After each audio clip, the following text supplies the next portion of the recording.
India vs England 5th test டே 3 வந்து பார்த்தீங்கன்னா இன்னைக்கு தர்மசாலாவில் நடந்தது. இந்த ஒரு மேட்சை பொறுத்த வரைக்கும் நான் ஏற்கனவே சொல்லிட்டேன், இந்தியன் டீம் தான் ஜெயிக்கிறதுக்கான அதிகப்படியான ஒரு வாய்ப்பில் இருக்காங்க.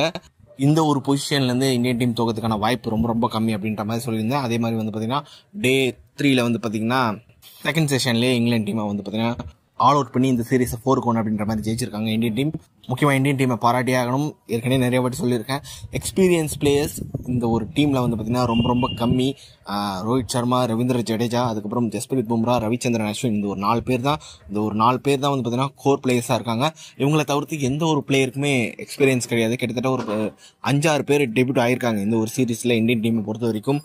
விராட் கோலி கிடையாது, கேஎல் ராகுல் கிடையாது, ரிஷப் பண்ட் கிடையாது, முகமது ஷமி கிடையாது. அப்படின்ற மாதிரி வந்து பார்த்தீங்கன்னா எக்ஸ்பீரியன்ஸ் பிளேயர்ஸ் வந்து பார்த்தீங்கன்னா இந்தியன் டீமுக்கு இந்த சீரீஸில் வந்து அவைலபிளாக இல்லை. அப்படின்ற போது ஃபர்ஸ்ட் டெஸ்ட்டில் தோற்ற பிறகு வந்து பார்த்தீங்கன்னா இந்தியன் டீம் மேலே ஏகப்பட்ட ஒரு குற்றச்சாட்டு வச்சாங்க.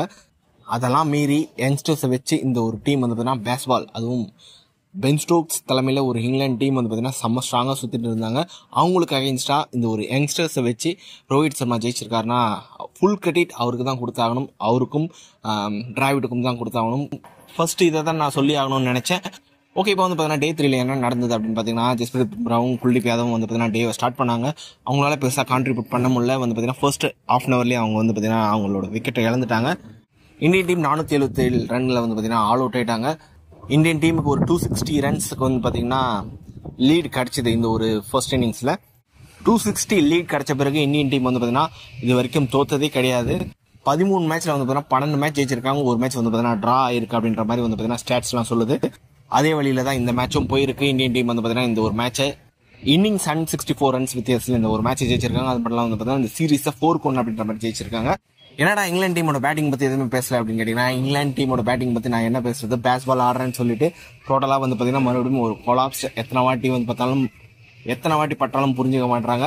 பேஸ்பால் ஆடலாம், இப்போ ஒரு 200 ரன் சேஸ் 4th இன்னிங்ஸில் அப்படின்னா நீங்கள் வந்து பார்த்தீங்கன்னா அந்த ஒரு நேரத்தில் வந்து பார்த்தீங்கன்னா அட்டாக்கிங்காக ஆடி குயிக்காக அந்த டார்கெட் கிட்ட போனால் அதில் ஒரு அர்த்தம் இருக்குது. ஆனால் வந்து பார்த்தீங்கன்னா ஒரு 260 கிட்ட லீடு இருக்கும்போது ஒரு டீம் உங்களால் எவ்வளோ அடிக்க முடியும், அதெல்லாம் வந்து பார்த்தீங்கன்னா மைண்ட்லேயே வச்சுக்காம நாங்கள் பேஸ்பால் தான் விளையாட போகிறோம், ரிசல்ட்டை பற்றி நாங்கள் கவலைப்பட போகிறது கிடையாது அப்படின்ற மாதிரி ஒரு மைண்ட் செட்டோட தான் இங்கிலாந்து டீம் அவங்களோட பேட்டிங் ஆரம்பித்தாங்க. பென் டக்கெட் வழக்கம் போல் அடிக்க போய் அவுட் ஆகிட்டாரு. அதுக்கப்புறம் கிராலி எப்பவுமே நல்லா விளையாடுறாரு. அவர் வந்து பார்த்தீங்கன்னா அவர் தான் வந்து பார்த்தீங்கன்னா ஒரு குரூஷியல் விக்கெட். அவருக்கு வந்து பார்த்தீங்கன்னா ஒரு அவுட் ஆகிறதுக்கு முன்னாடி ஒரு பால் வந்து அஸ்வின் போட்டார். அந்த பாலை பார்த்தோன்னே வந்து பார்த்தீங்கன்னா டக் அவுட்டில் இருக்க மற்ற பேட்ஸ்மேன் பயந்துருப்பாங்க, அந்தளவுக்கு ஒரு பால் அது. அதுக்கப்புறம் கிராலி அவுட்டு. அதுக்கப்புறம் அந்த பேஸ்டோ கொஞ்சம் அதிரடியாக விளையாடுனார், 2-3 6 அடிச்சார், அவரும் அவுட்டு. ஜோ ரூட் கடைசி வரையும் வந்து போராடினாரு. ஆக்சுவலாக பிச்சில் வந்து பார்த்தீங்கன்னா அந்தளவுக்கு பெருசாக டேர்ன் கிடையாது. ரவீந்திர ஜடேஜாக்கெல்லாம் டேர்னே கிடைக்கல அப்படின்றது தான் சொல்லி ஆகணும். குல்தீப் யாதவ் அஸ்வினுக்கு டேர்ன் கிடைச்சிது. அஸ்வினுக்கு வந்து பார்த்தீங்கன்னா நியூ பாலில் டேர்ன் கிடைச்சிது. பால் ஹோல்டர் ஆன பிறகு வந்து பார்த்தீங்கன்னா அவருக்கு அந்தளவுக்கு பெருசாக டேர்ன் கிடைக்கல.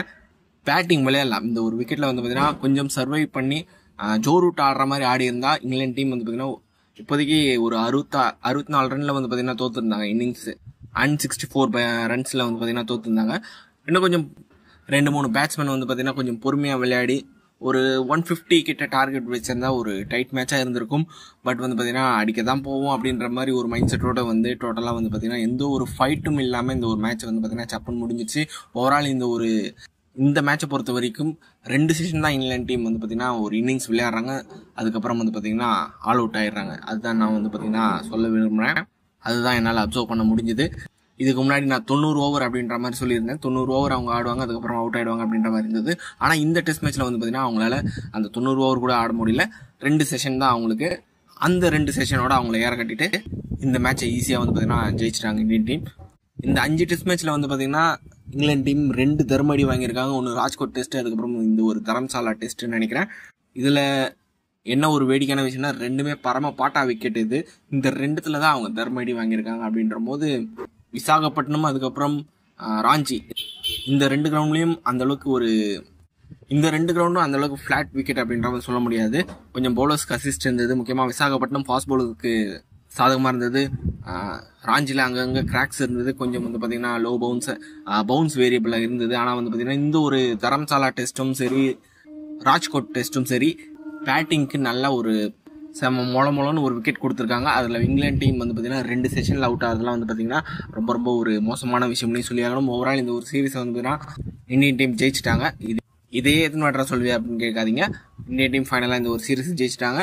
இந்த மேட்சை பொறுத்த வரைக்கும் குல்தீப் யாதவ் தான் மேன் ஆஃப் த மேட்ச் கொடுத்துருக்காங்க. இந்த ஒரு சீரீஸை பொறுத்த வரைக்கும் man of the series SSV Jaiswal கொடுத்துருக்காங்க. 714 ரன் கிட்ட அடிச்சிருக்கு. அப்படி இருக்கும்போது அவருக்கு தான் அந்த ஒரு மேன் ஆஃப் த சீரீஸ் கொடுத்தாகணும். ஓகே, ஓவரால் ஒரு நல்ல சீரீஸாக இருந்தது. ஓகே, இந்த ஒரு சீரீஸை நீங்கள் எந்த அளவுக்கு என்ஜாய் பண்ணி பார்த்தீங்க அப்படின்றது வந்து கமெண்ட் பாக்ஸில் டைப் பண்ணுங்க. இந்த ஒரு சீரீஸில் உங்களோட ஃபேவரட் இந்தியன் பேட்ஸ்மேன் யார், ஃபேவரட் இந்தியன் பவுலர் யார் அப்படின்றதெல்லாம் வந்து கமெண்ட் பாக்ஸில் டைப் பண்ணுங்க. இந்த வீடியோ பிடிச்சிருந்தா லைக் பண்ணி ஷேர் பண்ணுங்க. நம்ம சேனல் மறக்காம சப்ஸ்கிரைப் பண்ணி வச்சுக்கோங்க.